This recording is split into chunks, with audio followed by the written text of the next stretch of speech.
Short track Saturday night at Richmond International Raceway, getting ready for the restart. The Chevy SSR pace truck pulls off, and it's going to be Kurt Busch leading him down. Green flag. And we need to document about that tire rolling across pit road on our pole sitter, Brian Vickers. The penalty for that is tailing the longest line, so he gives up a top 5 restart position, back about 20th now as we have 21 cars on the lead lap. And that's what I preach to Jeff and everybody that ever worked on my. Please don't beat yourself. Got a great race car sitting up there. Now you're in trouble. Isn't that what you preach to those kids at That's Kentucky what I told the kids at week? Kentucky Wesleyan last week. It's the worst feeling in the world. Kurt Busch pulling away, Steve.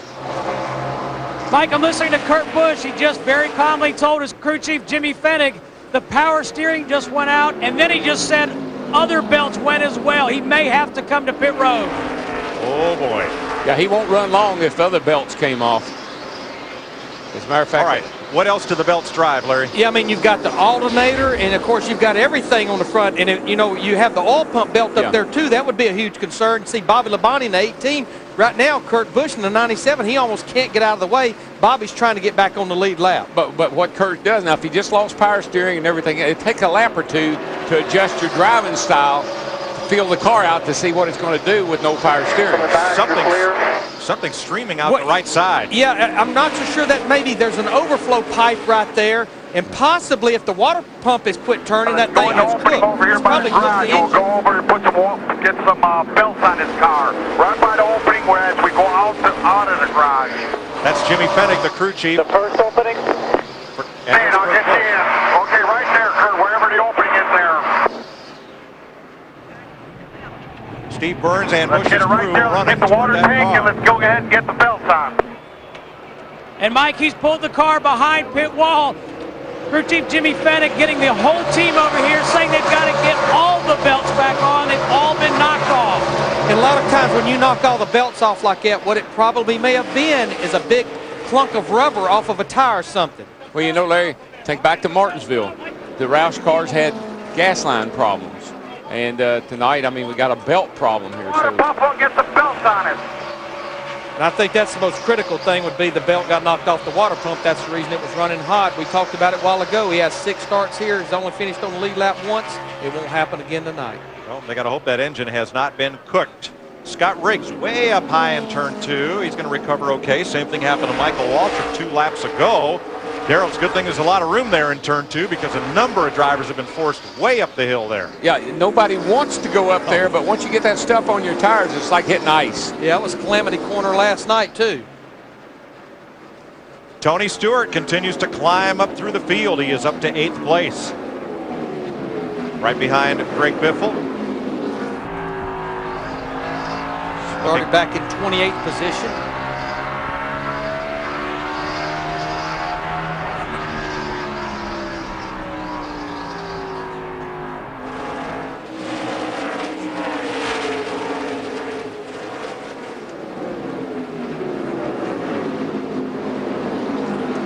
Well, Bobby Labonte would like to see a real quick caution here right now. Looks like he's gotten his car a whole lot better than it was early on. Hey, I've been watching Tony. He's starting. You can see he's not running the bottom right there as we can continue to see Jimmy Finney and that 97 group try to get the belts back on that car. Right now they are 6 laps down.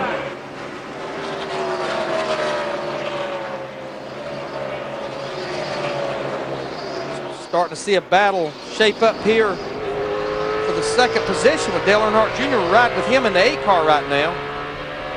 Kurt Busch came in here 5th in points. Log jam, turn 2.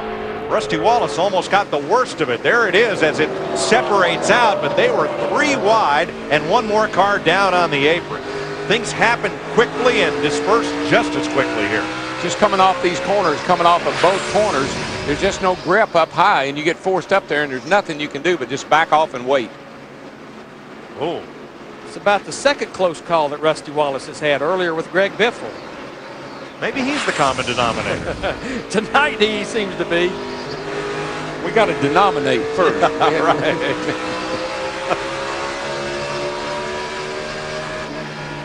Rusty outside Johnny Sauter. Sauter's teammate Kevin Harvick had a look inside. Thought better of making it 3 wide there. Johnny Sauter is back in 28th, actually 1 lap down in the 30 car. His teammate right behind him, Kevin Harvick, in the 29, he's in 13th. I think. And Harvick's got that edge from running the Busch race last night. He finished 3rd and was a contender to win most of the evening. But for car in the wall, turn 2, Jimmy Spencer. Caution is out. That will be a huge break for Bobby Labonte in the 18 car. Now, he raced his way back on the lead lap, and Jeremy Mayfield in the 19 should get the free pass. Yeah, Bobby's got his car running good now. I mean, he's out there in front of the leader, and they were not gaining on him. Didn't see what happened to Spencer, but there was not a big knot of cars where Jimmy was when he went into turn 1. Let's have a look. Really think he's just struggling with the car. Got lapped at 43, 4 laps there. Just gets up out of the groove, can't stop it. Now he can't steer it, kind of just bounces along there. Jimmy's had a tough weekend here. Tell you, we talk about who this caution is a huge break for, especially a huge break for Jimmy Finney in that group working on Kurt Busch's car. They lose a lot fewer laps under caution than under green. That's true. Busch came in here 5th in the point standings. So, Jeff Hammond, they've got to work hard to get that car back out. Show us what they're doing. We're right now down the Ford cutaway car, Mike. What's going on in the 97, guys? This is a power steering belt. This is the water pump and alternator belt. Now, fortunately for the 97, I don't believe they kicked off the oil belt, which would definitely have damaged the engine. What they'll try to do is replace this belt as well as the alternator and water pump belt, because the car was overheating by pushing the water out. You can see it out the overflow. They're trying to get this car back on the racetrack as quick as they possibly can to salvage as many points as they possibly could. That's what's so important. You can see them guys are slinging wrenches everywhere. Everything's very hot down inside the engine compartment. Think about it like this. Almost 1,000 degrees being put out underneath the hood of that car, plus the radiator about 240 degrees. So those guys have got to be careful to get everything done right. They don't want it to happen again and possibly lose an engine and have to lose more valuable points. Jeff, they've been behind the wall for 5 minutes, and Kurt Busch right now is 13 laps down as several cars make pit stops, including Brian Vickers, Ricky Rudd, Terry Labonte, Bobby Labonte, Dale Jarrett, and the 09, Bobby Hamilton Jr. We're under caution at Richmond. This is NASCAR on FX.